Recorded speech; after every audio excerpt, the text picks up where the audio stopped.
All right, by now, as we're approaching almost 6:30 on Thanksgiving Eve, a lot of families and friends are all together and they're preparing for tomorrow's Thanksgiving meal.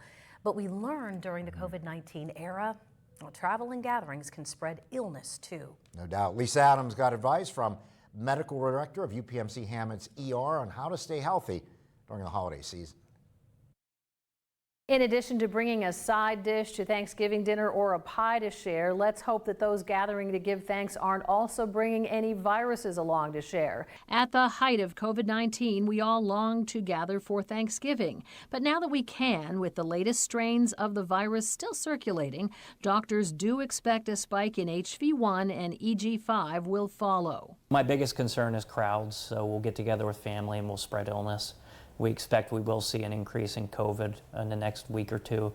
This may be when flu starts to rear its head because of the groups that get together. Dr. Camerata said influenza hasn't hit here yet, but according to the CDC, it is in high spread across the southern U.S.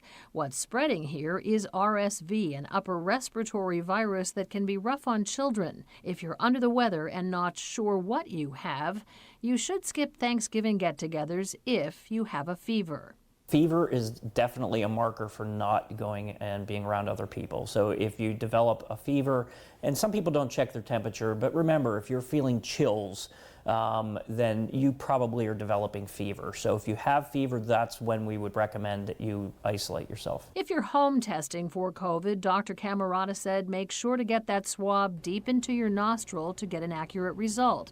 And if positive, consider Paxlovid. And if you do have COVID and you're at risk, you need to speak with your physician or go seek care to get started on that medication because it does work. It does decrease your chance of admission to the hospital. And last, be careful in the kitchen because issues there could lead to the ER too. Burns, cuts from knives, that type of thing, sort of the common things when people that don't cook all the time decide they want to cook.